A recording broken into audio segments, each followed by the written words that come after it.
Rachel was ready to rent an apartment. She looked at rental ads online and in the newspaper. She asked her friends if they knew about apartments she could afford. At last, Rachel found a good apartment that was within her budget. Rachel knew she had to apply to get the apartment, so she made sure she had her identification, information about her employer and her income, and details about where she had lived before.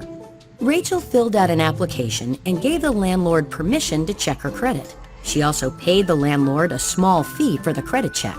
But when the landlord checked her credit, he found that Rachel did not have a good credit history. Fortunately, Rachel was prepared. She knew that sometimes people with a not very good credit history have to pay more money in advance. Rachel explained that she could afford the apartment. To prove it, she showed the landlord information about her employer and her income. The landlord agreed that Rachel could rent the apartment if she paid the rent for the first month and the last month now.